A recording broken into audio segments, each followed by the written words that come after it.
Good afternoon, everybody, and welcome to a first of a, yes, not really weekly series because it's only going to happen this week, of a grid overview.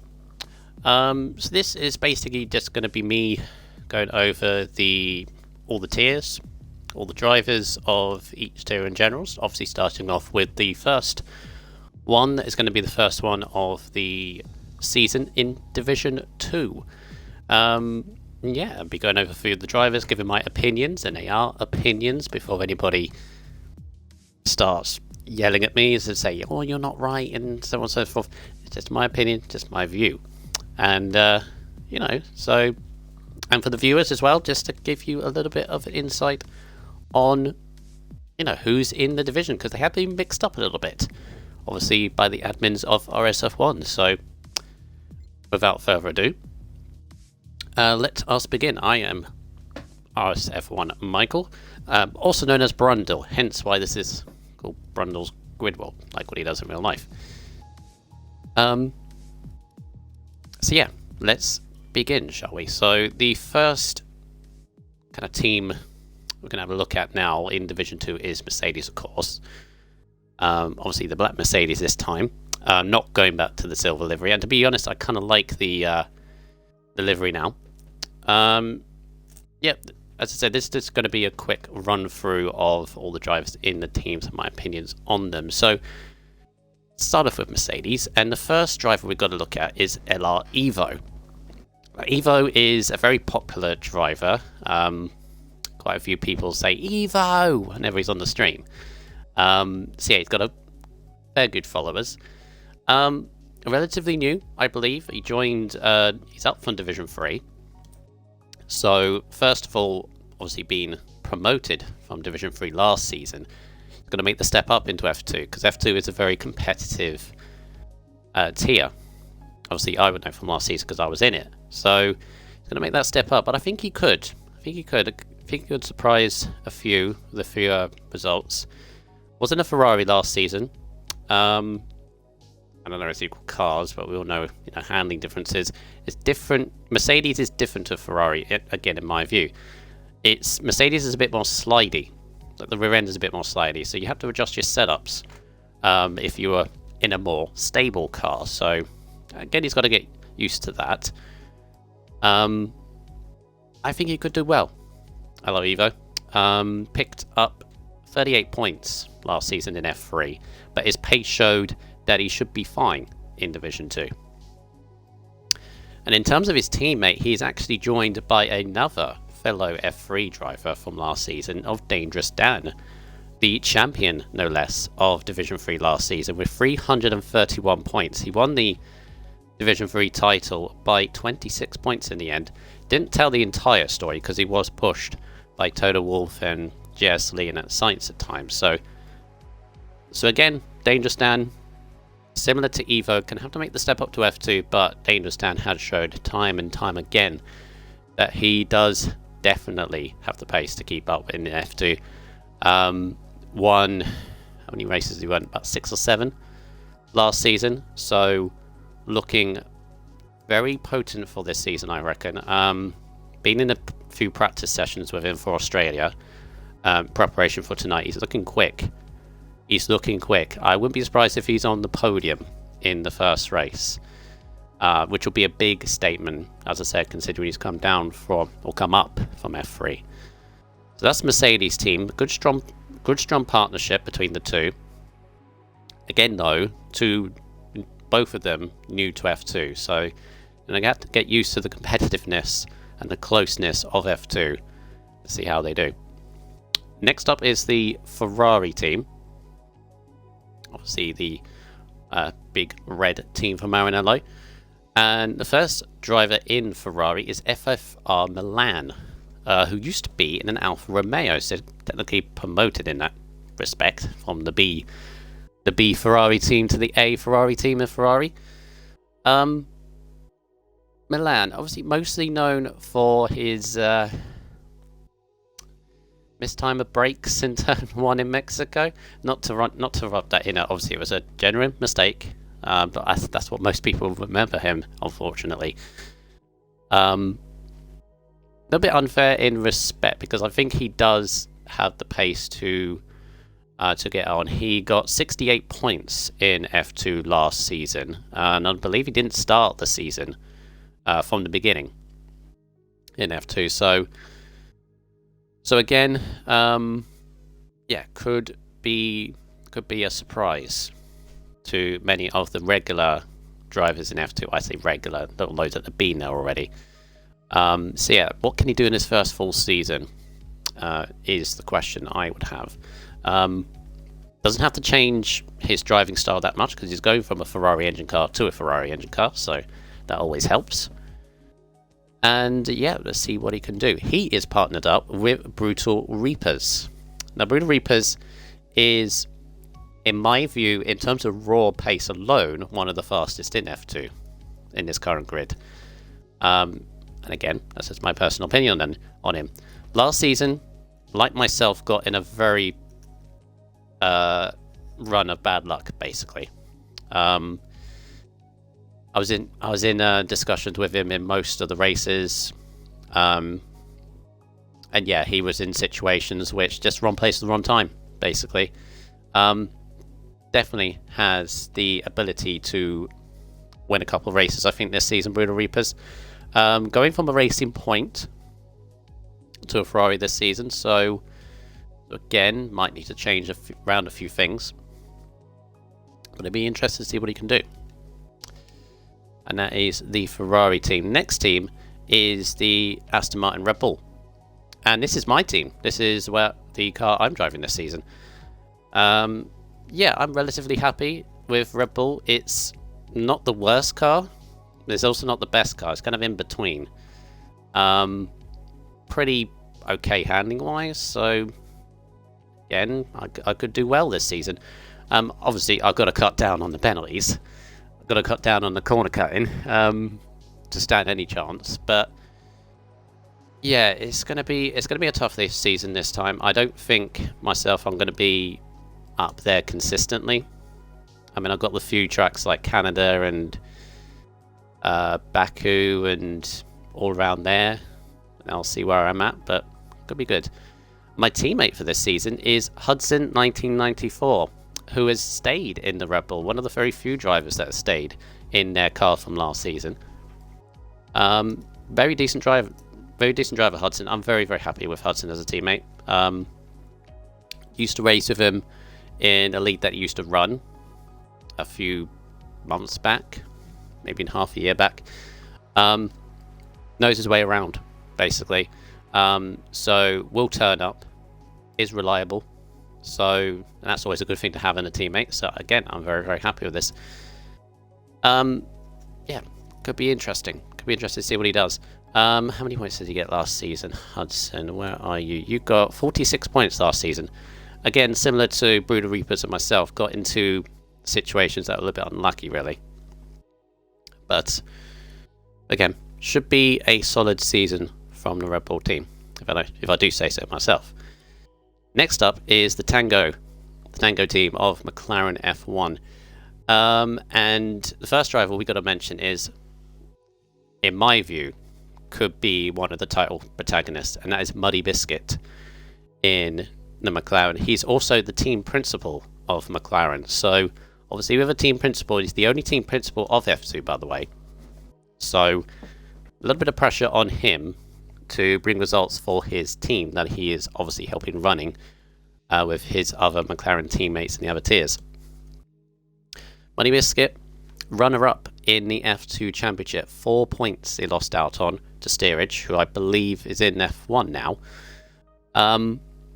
Yeah, the points don't lie. Muddy Biscuit is a very consistent driver. Maybe doesn't have the pace qualifying-wise. Fair to say. He has very good race pace. And opposite to myself, has very low penalty counts. Very rarely gets a penalty. And even if he does, they're not even a lot. Like, it's 3 seconds, 6 seconds at maximum for him. So he knows his way around. So yeah, he's definitely one of the front runners for this season, in my view, which would be good for his team going forward. His teammate is a very solid driver in Stygian. Stygian, that we know, used to be in the Renault. Got about that. Muddy Biscuit used to be in the Haas last season, so moved to McLaren. Stygian, another one that's changed his car. He used to be in a Renault last season. It's now moved to McLaren. And Stygian is a very wise driver. Obviously knows that pretty much every track inside out. Missed half the season due to various things in life. Obviously, life always comes first. So that kind of hampered his results. 62 points he had, and I think he said to me only raced about 9 races. So if he races all of them, which I believe that he is able to, he could be in the top 5 or so, which will be good, obviously, for his boss, if you like, Muddy Biscuit, his teammate. Yeah, could see him at the front, Stygian, this season. Next up, we got the Renault team. The car I kind of wanted, to be honest, because I like the Renault. I do very much approve of this car. So the 2 drivers in it, first of which is Breezy, are going to be... I think they'll like it this season. But Breezy, going into this season, Breezy did a very solid season in F2 last time. 101 points, which is a very solid return for his season. Again, very pacey. Qualifies very, very well. A few times in the races that he again got in unfortunate situations, which happens. Obviously, you've got to be consistent as possible. If he can maybe fine-tune that consistency, again, he could be one to watch. And that's the thing about F2. There's so many drivers that can do very well this season. It's very competitive, which is always good to see. But yeah, Breezy, obviously, it was in a McLaren last season. Not really much to change, to be honest. They're both pretty similar, I feel. Both Renault powered cars, obviously. So, yeah, could be interested to see what he does. He is joined by K-Mag, who stays in the Renault from last season. And K-Mag is very similar to Breezy. Is very pacey, has raw pace in F2, which is always good to have. But again, there were some situations in races where he could have, scored well and ended up in unfortunate situations. Not his doing, just wrong place at the wrong time. Again, staying with the same car as last season will do K-Mag a lot of good, because he doesn't have to change that much. His style, again, might have changed his assist to maybe find a little bit more pace. And again, K-Mag could be very much up there in terms of the season. I'm thinking probably another top 5 for K-Mag, if not a solid top 10 position at the end of the season. Next up, the AlphaTauri team. One of the cars I feel people mostly wanted because of how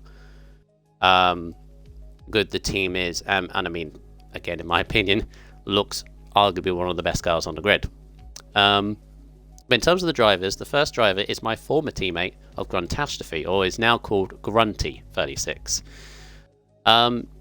Yeah, Grunty, as I know from him being a former teammate of mine, is a very strong driver.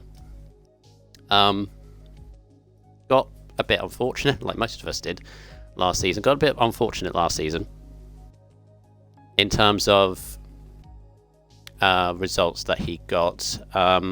Arguably could have been a lot higher on various things, on various races last season, but yeah, very, very strong. Very, very strong. Changing from a Williams last season, I haven't really asked him this question, but I get the kind of feeling that he didn't like the Williams, so would he like an AlphaTauri? And it's the one I wanted, so I'm kind of a little bit jealous of it. But yeah, see Grunty near the front of the grid this season. And he's joined by Little Sparks, who has been promoted from F3. Now, Little Sparks I know from for a decent amount of time. A very, very good driver, I think. Very nice to be around. I think the chemistry between Grunty and Little Sparks was always good to have. Might see this AlphaTauri team do very well this season. Very consistent points I'm predicting with these two. Yeah, and obviously, similar to any other that's been promoted, obviously Little Sparks has got to fit himself into the F2 competitiveness. Not that F3 wasn't competitive, but it was. You know, it's different, obviously different caliber of drivers, different style of drivers. Needs to get into the groove quick, I think, in terms of coming to F2, but I think he will. So again, AlphaTauri could be looking very, very strong. Next up is the Pink Panther team, Racing Point. Yeah, very different kind of pairing in Racing Point in F2 this season. But the first of which is Lukey1210, and again, one of my picks, I guess, for the title potentially. Showed at the back end of last season, Lukey, he's very, very quick. Singapore, I believe he won Singapore in pretty much comfortable fashion, and there's been a lot of races like that last season at Lukey. That was it. Excuse me. Yeah, there were some races where he was pretty much untouchable. And again, though, the points don't really tell the full story. 86 points for Lukey last season doesn't tell the full story, because again, it's consistency. It's that big word that I always say to drivers. You need to be consistent over a long season. As I said, there were races where Lukey was completely untouchable. Obviously, tracks that he liked, tracks that he didn't like, kind of here or there, to be honest. And that's just, again, my personal opinion. Don't take it too hard, Luke. But yeah, very, very pacey driver. A lot of people are looking at Luke as a I guess, a threat, me included. But again, if you can iron out the consistency, he could be very, very strong. He is paired up, though, with Mex Zizou, who has been not demoted, but moved down from F1. And it's fair to say he had a tough time in F1. Had, again, similar to Luke, in tracks that he liked, he did pretty well. But in races he didn't like, it was a struggle.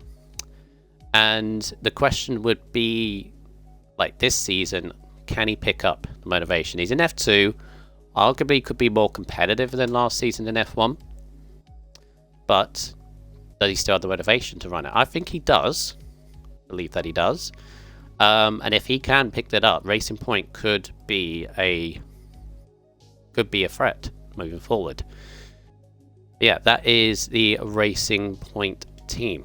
Makes Zizou and Lukey there. Next up, we've got 3 more to go. It's not that long of this tier. We head to the Alfa Romeo team. Of course, Alfa Romeo winning the overall constructors last season, in terms of all the points combined over the divisions. Yeah, and again, this season, it could be a strong season for them overall. But as for F2, this team Alfa Romeo, we could see a lot of Alfa Romeos at the top, pretty much. This is a very, very solid team in Alfa Romeo, and we start off with JS Lee, obviously promoted from Division 3.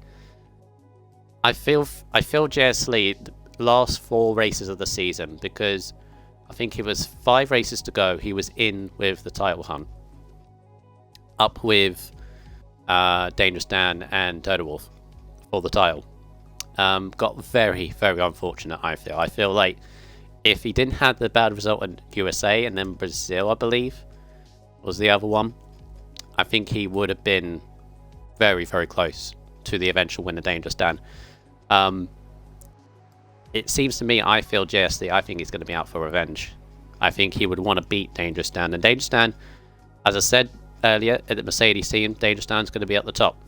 And if Dangerous Dan's going to be near the top, JSD's going to be near him. Yeah, won a fair few races in F3 last season. Again, needs to get used to the caliber of drivers again. Might take a few races to do that, but I think once he's in the groove, once he's in the rhythm, once he knows how quick he's going to be, I think he'll be one to look forward to. His teammate is a very competitive one, BF1 racer. Obviously used to be RSF1 for Verstappen. It's been away from RSF1 for a bit, has come back, and used to be in the F1 division, now in F2. Has changed the assist around a little bit. He said himself he's turned off, I think, traction control, no line or something like that. which, as people know, for the beginning of the season might be a little bit difficult as he gets used to obviously the no assist thing. But as we also know, once you get used to it, you're then faster than what you were before. So if BF1 Racer, or Ben as we know him, is in the title hunt by, say, race 6 or 7, I reckon it could be a very strong contender come to the end of the season. Very quick, very consistent, a very hard racer as well. There are some drivers. It's not a negative, if you will. It's just the way people race, and he is a very hard person to overtake. So it could be looking very strong this season going forward. Definitely ones to watch. Alfa Romeo. Going to see a lot of this car, I reckon, up the front this season. A fair few wins as well, more than likely. Next team is the Haas F1 team, and the first driver we go to is RSF1 Cookie, who I believe was in F3 last season, or was he in F2 last season? I'm not entirely sure. Sorry about that, Cookie.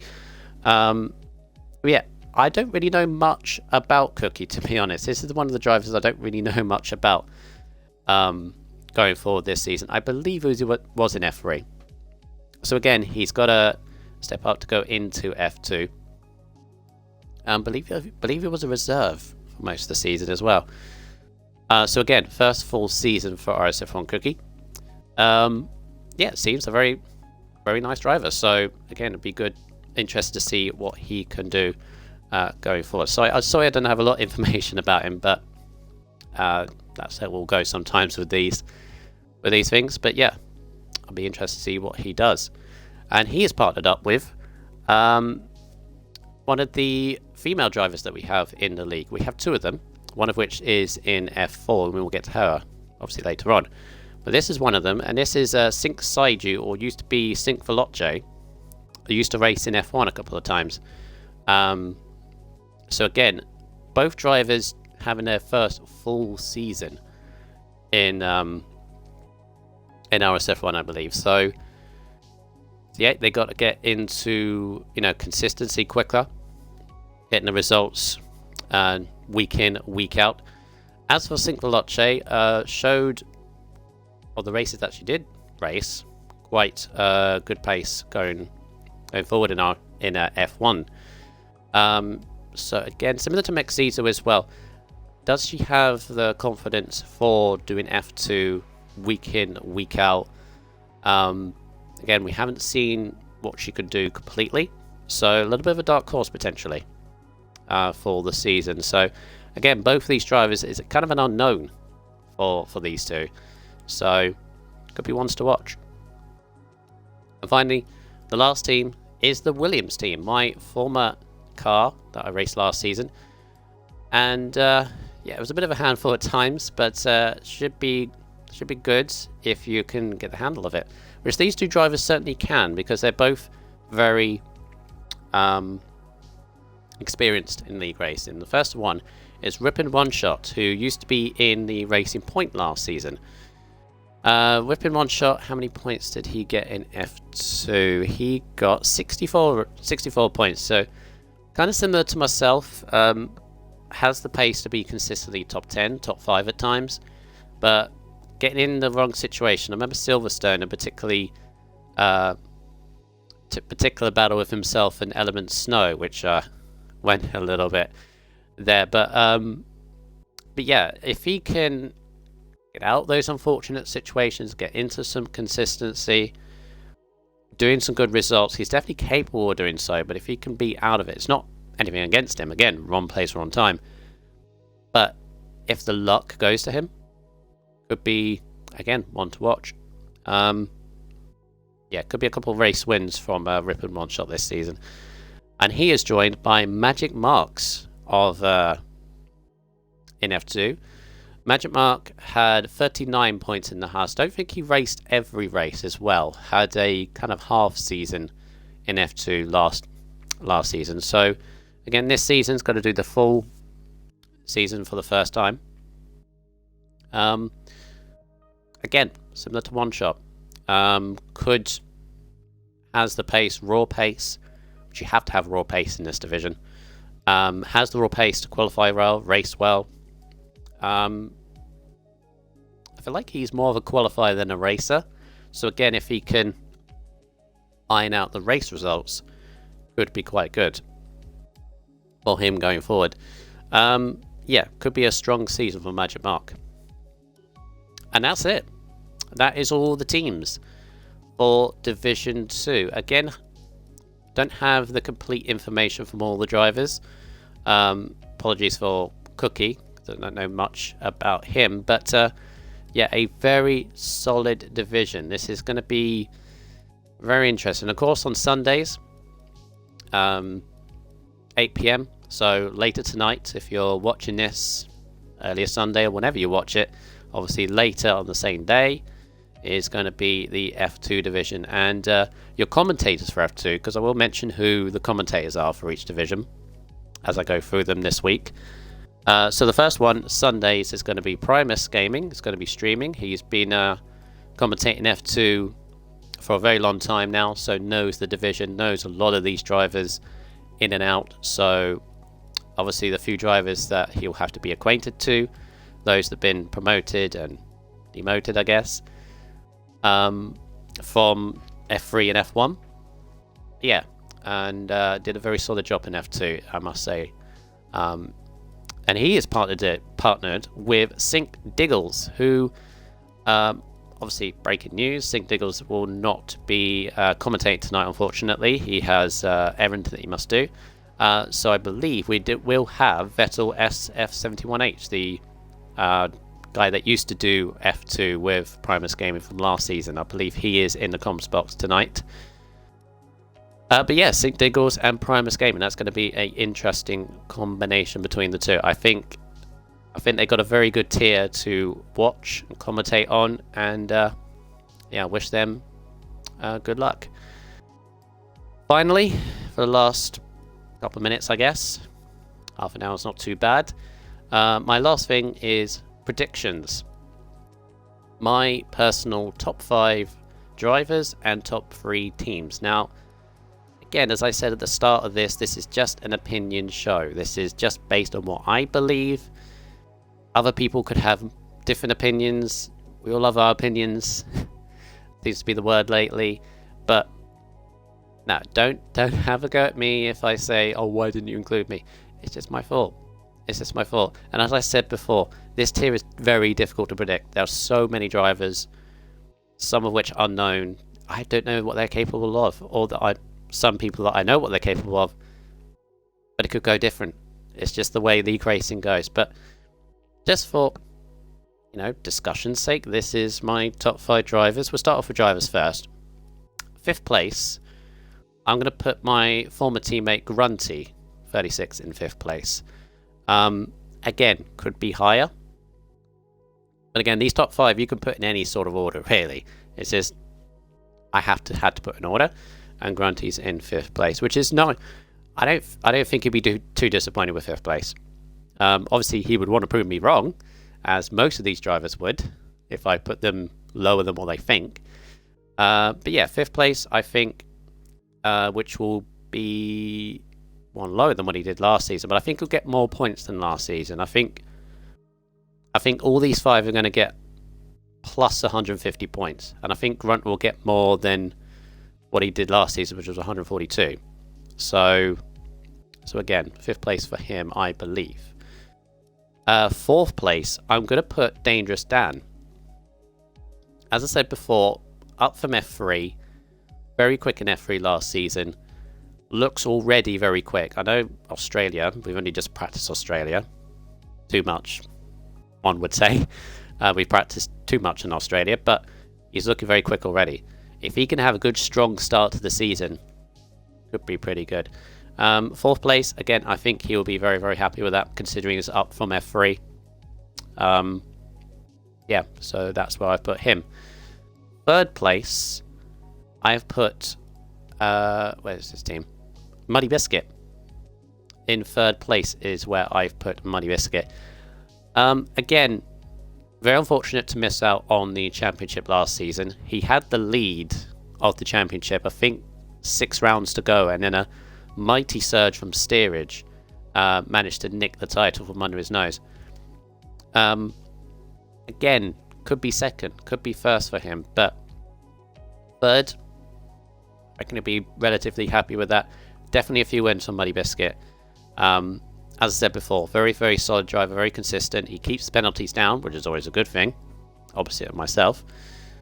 But yeah, he knows how to get out of situations. You know, if he happens to be in a accident or a collision or whatever, he never gives up and still gets a good result.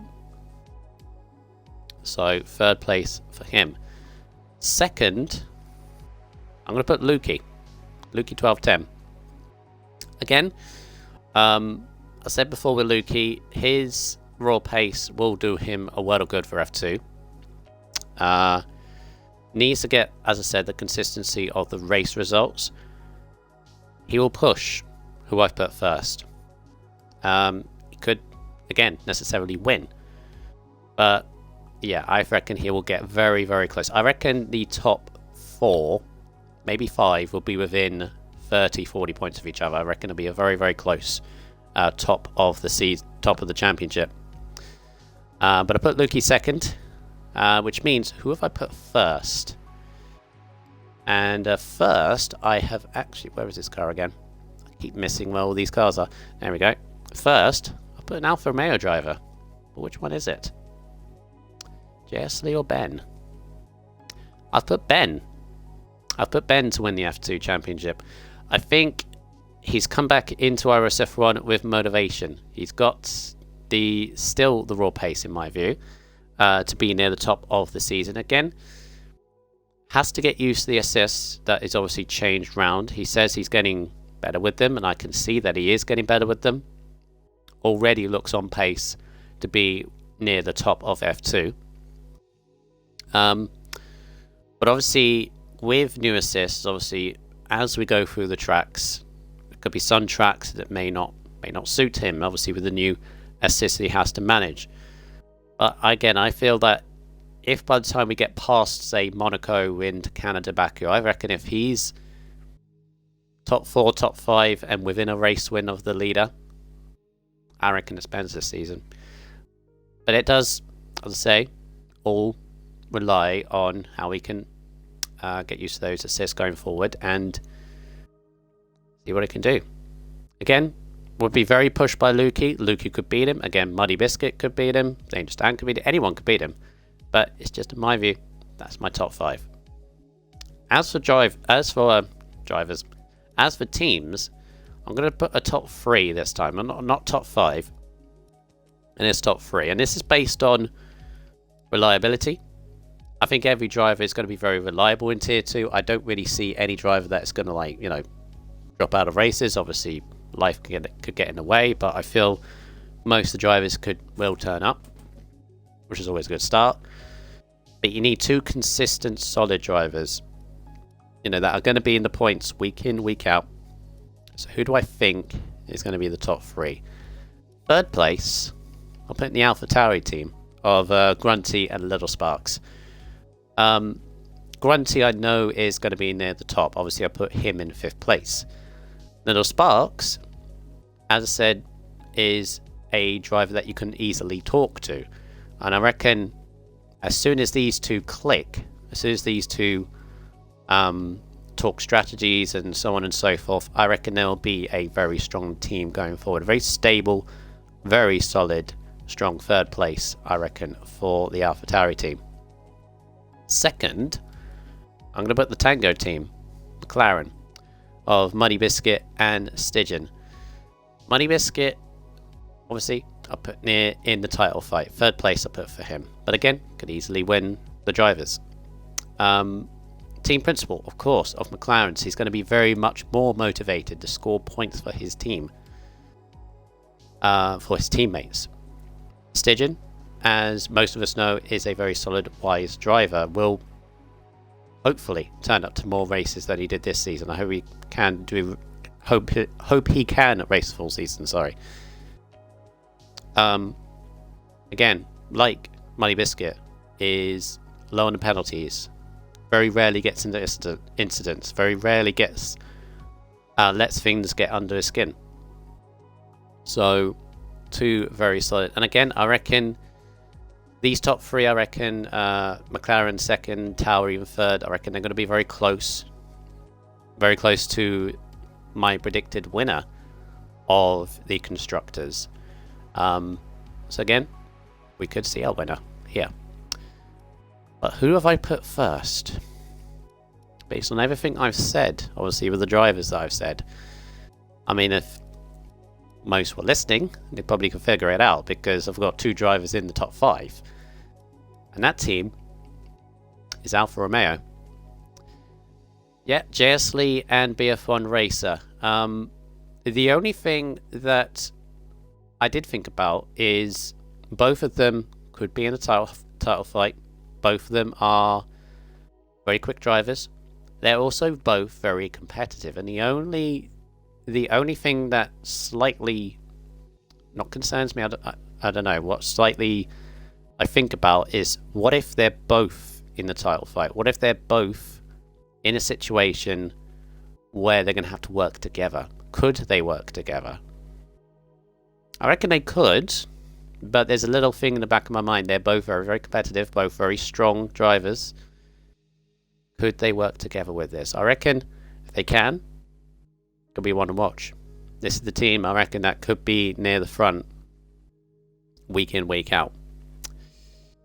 But that is your F2 division. Hopefully you've enjoyed this little grid kind of walkthrough. I will be doing this every day this week. We start with Sunday, going into Thursday. So obviously tomorrow is going to be Monday. So of course, so it's going to be the F3 division. Let me just... Now I won't bring someone in. I'll try and bring someone in over the week. I don't think anyone's available at the moment to talk to, so I'll probably end it here. But yeah, hopefully you've enjoyed this grid review. Obviously, I was going to have the comms team do it. You know, whoever's commentating tonight. But obviously that takes a long time and it might miss out a few drivers. So hopefully you enjoyed this in-depth look at the grid for F2. So the next thing is to get things underway, and the first race of the season is of course going to be at Melbourne Albert Park in Australia for the first round of the season. It's kind of weird going back here once again. It seemed a long time. 8 o'clock tonight is the start time when we go live for the first race of the season. Should be a good watch. If the social race is anything to go by, might be a few safety cars as well, which is always a good show for the viewers. But who can get the all-important 25 points? Who can get a good start this season? Make sure you find out. So, for myself, RSF1 Michael, or Brundle, as most people know me by, take care. Make sure you join us for tonight, 8 PM, of course, live on Twitch. And if not, I will see you tomorrow when I go through F3.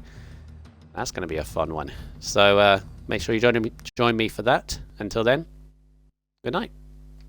Oh, good night. I always say good night. Goodness me. Yeah, take care. And I will speak to you later.